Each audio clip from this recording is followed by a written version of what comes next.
Hello दोस्तों, कैसे हैं आप सभी लोग। बिफोर स्लीप सीरीज में आप सभी लोगों का पुनः बहुत स्वागत है। और आज हम बात कर रहे हैं लेक्चर नंबर 7 यानी कि डे नंबर 7 के बारे में। जैसा कि आप लोगों ने अभी तक इस सीरीज को इतना प्यार दिया है, इतना अच्छे तरीके से समझा है, तो मेरा मोटिवेशन और ज़्यादा दुगना हो गया है कि क्यों ना मैं और लोग और अच्छे तरीके से इस चीज़ को आगे बढ़ाऊं और कंटिन्यू करूं। और मेरा उद्देश्य इस सीरीज में एक ही है कि मैं आप लोगों को ऐसे ऐसे टॉपिक, ऐसे ऐसे क्वेश्चन, ऐसे ऐसे कंटेंट छांट करके मैं दूं, जनरली जहां तक यूपीएससी में पढ़ाने वाले बहुत सारी जो टीचर्स हैं, द हिंदू पढ़ाते हैं या इंडियन एक्सप्रेस पढ़ाते हैं, वो उन चीज़ों को नेग्लेक्ट कर देते हैं या स्टूडेंट नेग्लेक्ट कर देते हैं, स्टूडेंट की नज़र से बच जाती हैं। और यूपीएससी उन्हीं क्वेश्चंस को उठाता है जहां पर हमारी आपकी नज़र नहीं पहुंच पाती।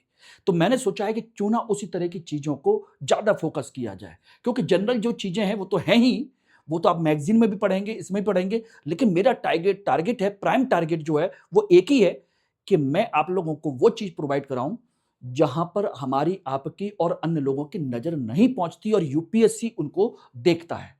तो चलिए इस सीरीज़ को यहीं पर स्टार्ट करते हैं और 5 topic, minimum 5 topic, 5 plus topics को हम कह सकते हैं इसको, ठीक है? तो इसमें एक चीज़ ध्यान रखिएगा। और जो छात्र मुझसे अभी तक जुड़े हैं, नहीं जुड़े हैं, मुझे जानते हैं, वो एक चीज़ को अच्छे तरीके से समझ लें कि ये जो अनुभव है यूपी पीसीएस सिलेक्शन का और यूपीएससी के 3 बार इंटरव्यू देने का, उस अनुभव का फ़ायदा उठाइए। और मेरा टारगेट है 2027-28 में मेरे मैक्सिमम स्टूडेंट्स प्री क्वालीफाई करें, और उनके लिए मैं लगातार मेहनत कर रहा हूँ। कुछ ना कुछ और भी नई चीज़ें मैं लेकर के आऊँगा, जिससे कि आप लोगों का प्री किसी सूरत में ना रुके। ओके। और इसी संदर्भ में मैं आपको बताना चाह रहा हूं कि कोई भी डाउट हो, कोई भी चीज हो, तो मुझे यहां कांटेक्ट कर लीजिए, ग्रुप को ज्वाइन कर लीजिए, टेलीग्राम ग्रुप को इसके स्कैन के थ्रू या @मनोज कुमार हिस्ट्री के नाम से। और हिस्ट्री ऑप्शनल का बैच मेरा स्टडी IQ IAS पर नया बैच स्टार्ट होने वाला है, तो आप एम के लाइव कोड के माध्यम से फटाफट उस बैच को ज्वाइन कर लीजिए डिस्काउंट के साथ में, जिसमें 300 प्लस नंबर आपको आसानी से मिलेंगे। ओके। तो चलिए अपने आज के सेशन को आगे बढ़ाते हैं। पहला क्वेश्चन, भारत न्यूजीलैंड मुक्त व्यापार समझौता के संदर्भ में निम्न कथनों पर विचार कीजिए। नंबर 1, इस समझौते के तहत भारत अपने सभी आयातों पर तुरंत शुल्क समाप्त कर देगा। जितने भी आयात होंगे उस पर तुरंत शुल्क समाप्त कर देगा। न्यूजीलैंड द्वारा लगाए गए औसत शुल्क लगभग 2.2% समाप्त कर दिए जाएंगे। भारत ने डेयरी क्षेत्र को इस समझौते से बाहर रखा है। यह समझौता केवल वस्तुओं के व्यापार तक सीमित है। सही कथन बताइए, केवल 1, केवल 2, केवल 2 और 3, 2, 3 और 4, बताइए।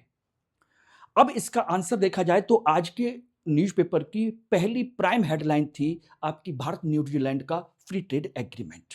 तो उसके बारे में थोड़ा सा हम जान भी लेते हैं।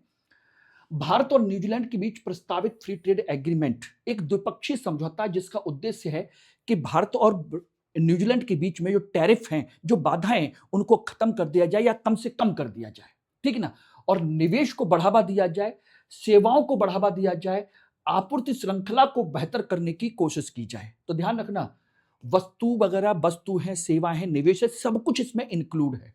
दूसरा, वस्तु व्यापार भारत के 100% निर्यात पर टैरिफ समाप्त कर देगा, यानी भारत का न्यूजीलैंड में जितना भी माल जाएगा वो 100% टैरिफ फ्री होगा। और न्यूजीलैंड का 95% आयात भारत में टैरिफ से कम हो जाएगा या खत्म हो जाएगा, यानी कि उनकी 95% वस्तुएं, हमारी 100%, ठीक है ना। कुछ वस्तुओं को तुरंत और बाकी को धीरे धीरे खत्म किया जाएगा। ओके। संवेदनशील क्षेत्रों को भारत में एफटीए से बाहर रखा गया है। डेयरी उत्पाद है, चीज है, बटर है, मिल्क है, ऐसी चीजों को, कृषि उत्पाद वगैरह हैं जिसे किसानों की सुरक्षा, विदेशी प्रतिस्पर्धा से बचाव मिल सके, ऐसी चीजों को इस सीरीज से बाहर रखा गया कि भाई किसी भी तरह के भारतीय किसानों पर इसका असर नहीं पड़ना चाहिए, ठीक है ना। सेवा क्षेत्र में देखिए, छात्रों को काम की अनुमति मिलेगी 20 घंटे प्रति सप्ताह की, वहां पर कहीं भी आना जाना है। पेशेवरों की आवाजाही होगी। पोस्ट स्टडी वर्क वीजा सुविधाएं मिलेंगी कि स्टडी के बाद भी उनको काम करने की सुविधा मिले। बाजार पहुंच, भारत न्यूजीलैंड को भारत में लगभग 70% टैरिफ लाइन में एक्सेस मिल जाएगा भारत में, और इनमें कुछ तुरंत और कुछ धीरे धीरे खत्म की जाएंगे। निवेश, न्यूजीलैंड भारत में लगभग $20 बिलियन का निवेश करेगा 15 वर्षों में, और ये द्विपक्षीय समझौते के माध्यम से रोजगार वृद्धि भी होगी। तो ये इंपॉर्टेंट पॉइंट हैं, जितने भी इंपॉर्टेंट पॉइंट हैं ये सब आप नोट कर लीजिए, इसके बाहर आपको कुछ नहीं जाना। और इसका आंसर बन जाता है सी, यानी कि देखा जाए तो इस समझौते के भारत अपने सभी आयातों पर तुरंत शुल्क समाप्त कर देगा, नहीं भाई, केवल 95%, और वो भी धीरे धीरे करेगा, इसलिए गलत है। यह बिल्कुल सही है कि न्यूजीलैंड द्वारा लगाए गए औसत शुल्क 2.2% को समाप्त किया जाएगा, वो तो 100% समाप्त कर ही रहा है। डेयरी क्षेत्र को इस समझौते से बाहर रखा गया, बिल्कुल सही है। यह केवल वस्तुओं के लिए है, नहीं, वस्तु, सेवा और निवेश सभी चीजों के लिए है, इसलिए यह भी गलत है। 2 और 3, ये रहा आंसर आपका। इस तरीके से इसको आप कर सकते हैं। ओके, चलिए नेक्स्ट क्वेश्चन हम बात करते हैं ग्रेट निकोबार प्रोजेक्ट। काफी दिन से आप चर्चा में सुन रहे होंगे ग्रेट निकोबार प्रोजेक्ट के बारे में, निम्न कथनों पर विचार कीजिए। ठीक है, ग्रेट निकोबार प्रोजेक्ट में केवल बंदरगाह निर्माण शामिल है, यह परियोजना मलक्का जल डमरू मध्य के निकट स्थित है, यह जैव विविधता के दृष्टिकोण से अत्यंत महत्वपूर्ण है, यह स्थानीय जनजातियों ने इस परियोजना का समर्थन किया है। बताइए इनमें सही कथनों की संख्या क्या है? केवल 1, केवल 1 और 4, केवल 2 और 3, 2, 3 और 4। बताइए कितने कथन सही हैं?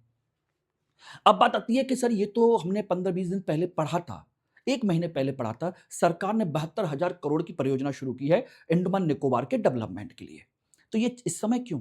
आज का पेपर पढ़ के देखोगे तो कंडीशन ये है कि विपक्ष के जो नेता हैं राहुल गांधी, उन्होंने अंडमान निकोबार द्वीप समूह की यात्रा करने का प्लान बनाया है, वहां गए हैं, उनके कुछ बहुत सारे कार्यक्रम भी हैं वहां पर, कुछ को अनुमति मिली, कुछ को अनुमति नहीं मिली है।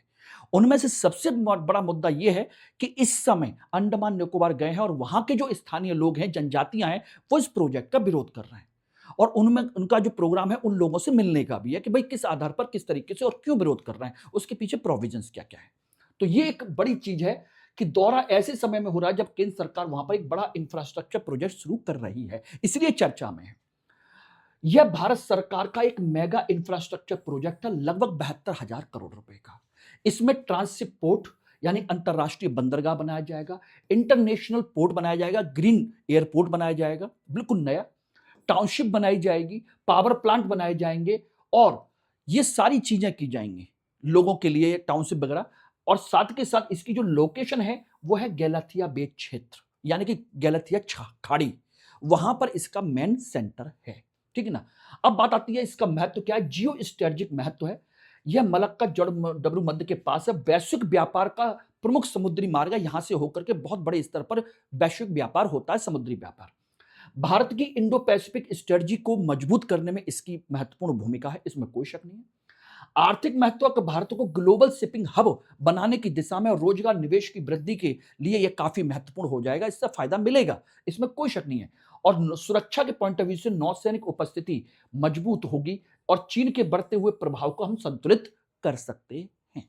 तो ये 3-4 पॉइंट हैं, और इनमें से एक चीज ध्यान रखना, मैं ऐसा कोई पॉइंट आपको नहीं बता रहा हूं जो आपके प्री में या मेंस में ना आ सकता हो। और ये ध्यान रखना कि ये केवल प्री के लिए नहीं है, ये मेंस के लिए भी उतने ही इंपॉर्टेंट है। अगर इतने पॉइंट भी आपको याद रह गए तो समझ लीजिए मेंस में बहुत बड़ा आप काम कर जाएंगे, बहुत बड़ा।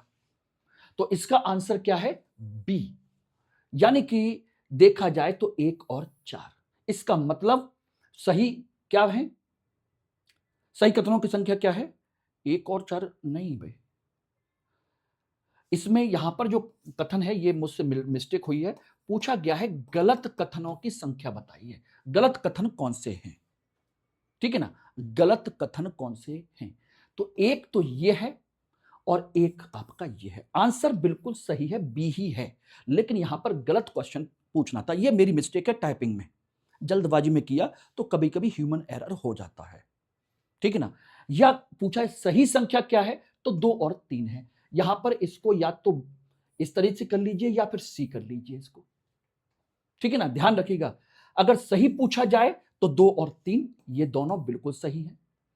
जनजातियों ने इसका समर्थन किया है, नहीं, ये भी गलत है और ये भी गलत है।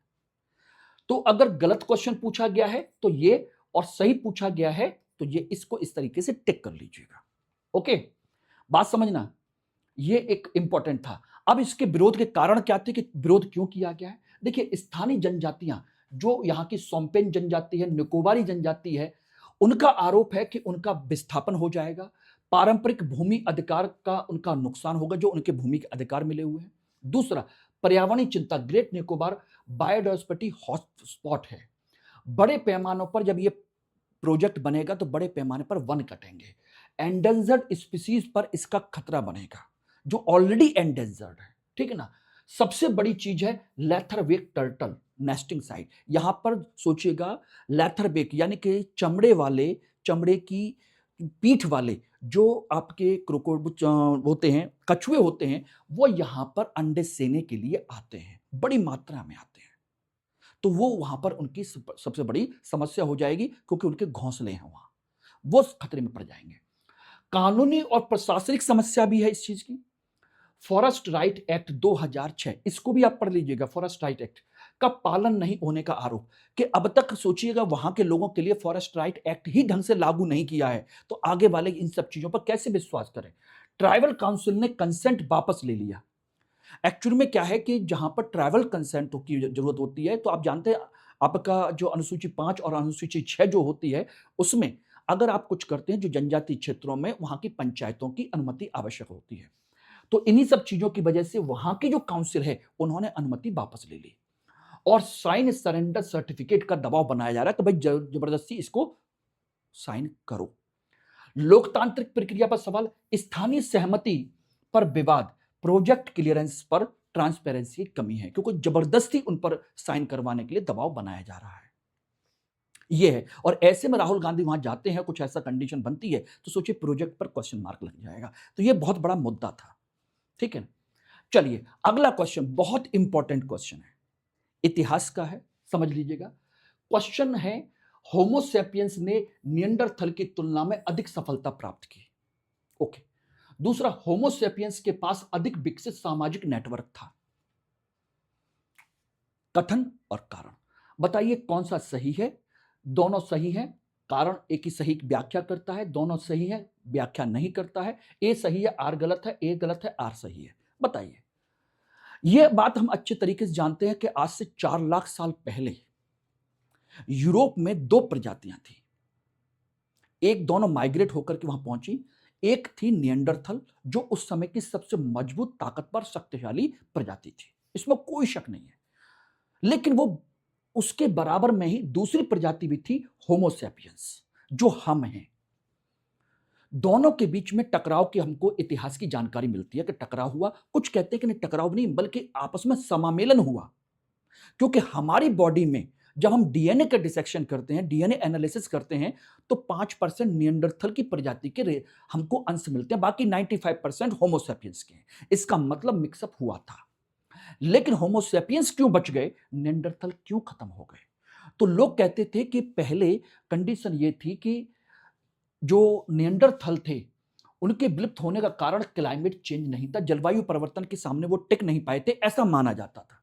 लेकिन ऐसा नहीं है। हालिया शोध हुआ, एक क्वाटरनरी साइंस रिव्यू में प्रकाशित हुआ है, और शोध के अनुसार यह बताया गया है कि निएंडरथल जो हैं वो आपके जलवायु परिवर्तन की वजह से नष्ट नहीं हुए, बल्कि होमोसेपियंस की बेहतर सोशल कनेक्टिविटी की वजह से उनके सामने ये टिक नहीं पाए और वो धीरे धीरे वो सर्वाइव नहीं कर पाए उनके सामने। मतलब उनको मारा नहीं, लेकिन उनके सामने वो अपने आप को एडजस्ट नहीं कर पाए, खत्म होते चले गए, नष्ट होते चले गए। यानी कि कहानी सर्वाइवल ऑफ द फिटेस्ट जो डार्विन की थ्योरी है वो नहीं है, बल्कि survival of the most connected, जो आपस में मिलजुल करके रहे, आपस में नेटवर्क भी जिन्होंने बना लिया, आपस में एक यूनिटी बनी रही, वो सर्वाइव कर गए, जो बिखरे रह गए वो नष्ट हो गए। वो ये कंडीशन थी। तो समझ लीजिएगा कि निएंडरथल जो प्रजाति है यूरोप और पश्चिम एशिया में पाई जाने वाली प्राचीन मानव प्राचीन जनजाति है, लगभग 4 लाख से 40,000 साल पहले। इनका शरीर मजबूत था, ठंडे वातावरण के अनुकूल थे, लेकिन गर्मी आई तो सहन नहीं कर पाए, ठीक है ना, उतना नहीं। होमोसेपियंस ज्यादा मेहनत कर इजीली एडजस्ट कर गए। वैज्ञानिकों ने हैबिटेट सस्टेनेबिलिटी मॉडलिंग का उपयोग किया, 60,000 वर्षों के क्लाइमेट सिमुलेशन को देखा कि कहां मानव प्रजातियां रह सकती थी, और निष्कर्ष में यह निकल के आया जो कोर रीजन्स है अलग अलग थे, उनके बीच में इंटरेक्शन बहुत कम था, यानी दोनों अलग अलग रहते थे, इंटरेक्शन बहुत कम था। इसीलिए होमोसेपियंस में केवल 5% निएंडरथल के भी अंश हैं हमारे अंदर। ओके, क्लियर है? तो ये एक कंसेप्ट था, इतिहास में समझ लीजिएगा, कभी भी पूछा जा सकता है। अगला है फास्ट ब्रीडर रिएक्टर के संदर्भ में सही कथन चुनिए। यह जितना ईंधन उपयोग करता है उससे अधिक ईंधन उपयोग आपका उत्पन्न कर सकता है। ओके, यह यूरेनियम 238 को प्लूटोनियम में परिवर्तित कर सकता है। यह भारत के नाभिकीय कार्यक्रम के तीसरे चरण का हिस्सा है। सही उत्तर चुनिए, 1 और 2, 2 और 3, एक केवल 1, 1 2 3। बताइए कौन सा सही है।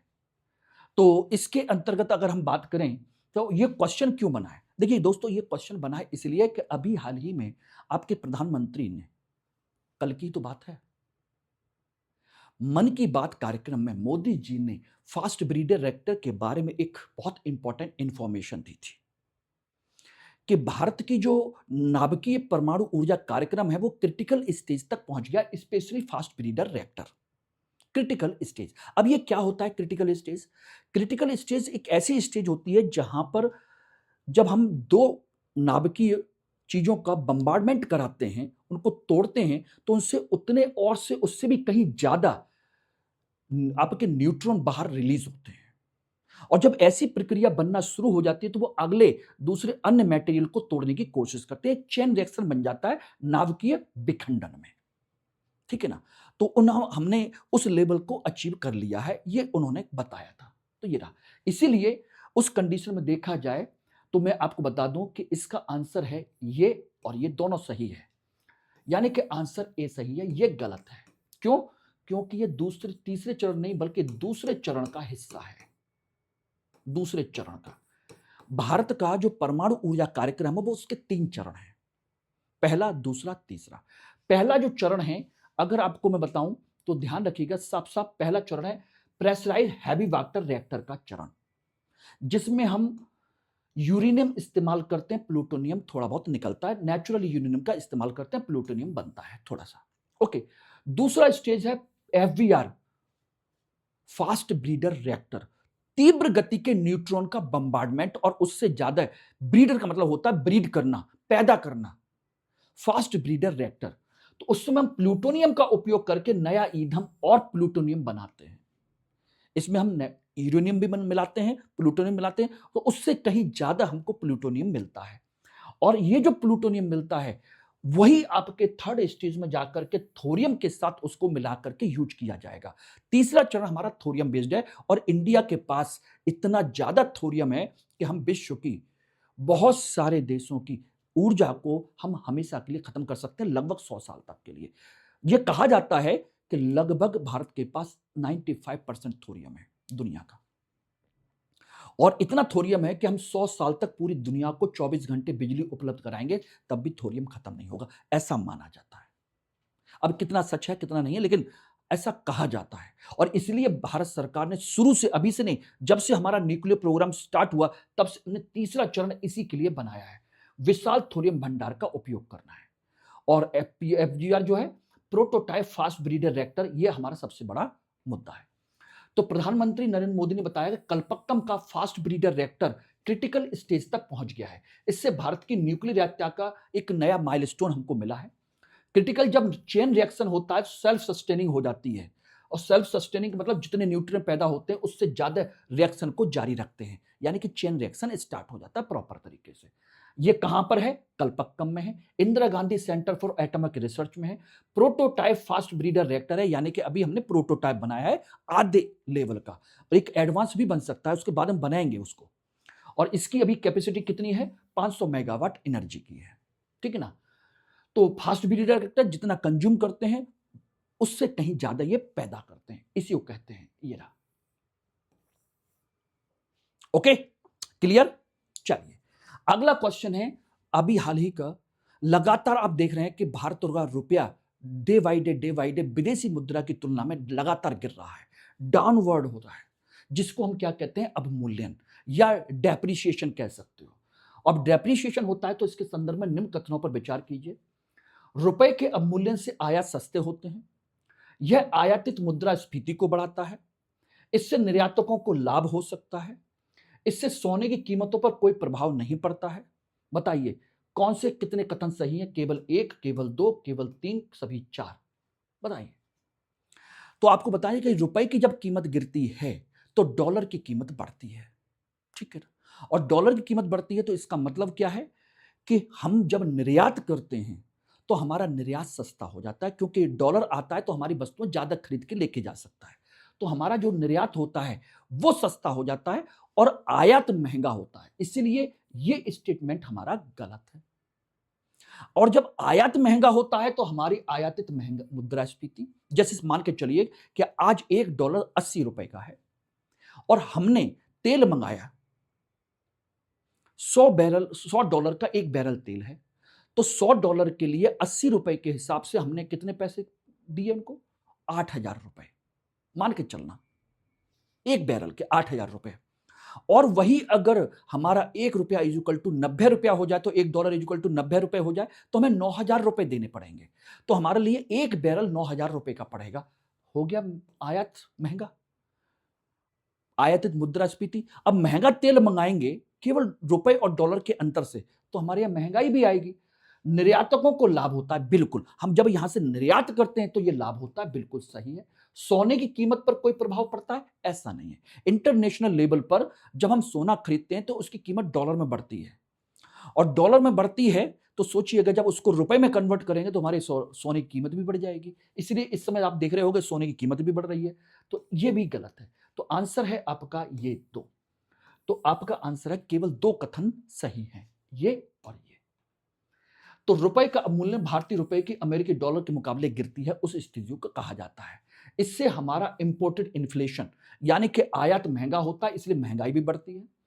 इक्विटी मार्केट यानी कि शेयर बाजार में इसका सीधा प्रभाव नहीं पड़ता, लेकिन सेंटीमेंट जरूर नेगेटिव होते हैं। लोगों को भरोसा कम होता है, अरे रुपया गिर रहा है, अर्थव्यवस्था उतनी मजबूत नहीं है, रुपया मजबूत नहीं है इनका।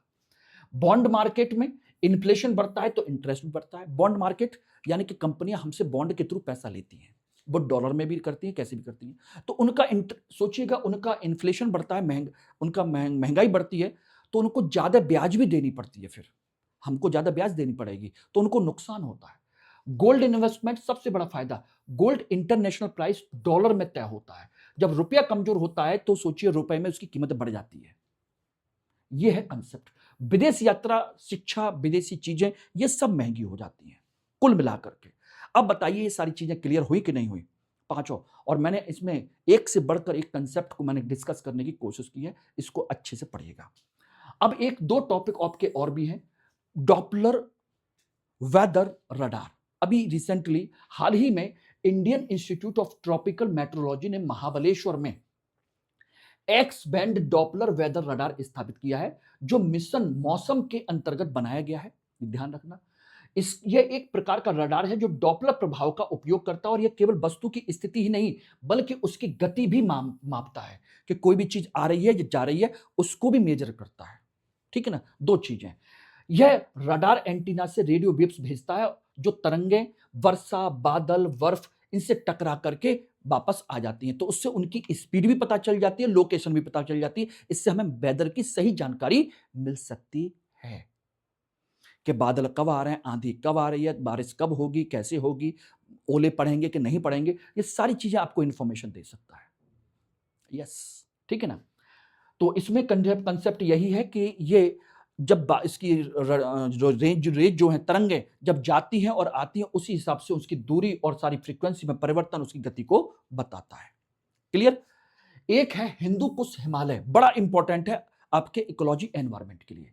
अभी recently international centre for integrated mountain development, इसने एक नई रिपोर्ट के अनुसार हिंदू कुश हिमालय के क्षेत्र में जो स्नो परसिस्टेंस है, बर्फ बारी जो है, बर्फ का जो उसके ऊपर आवरण है, सोचिए उसमें 27% की कमी आई है। 27% की हिंदू कुश पर्वत पर। सोचना, अब जब इतनी कमी आएगी तो इसकी वजह से नदियों के जल के प्रभाव पर प्रभाव पड़ेगा।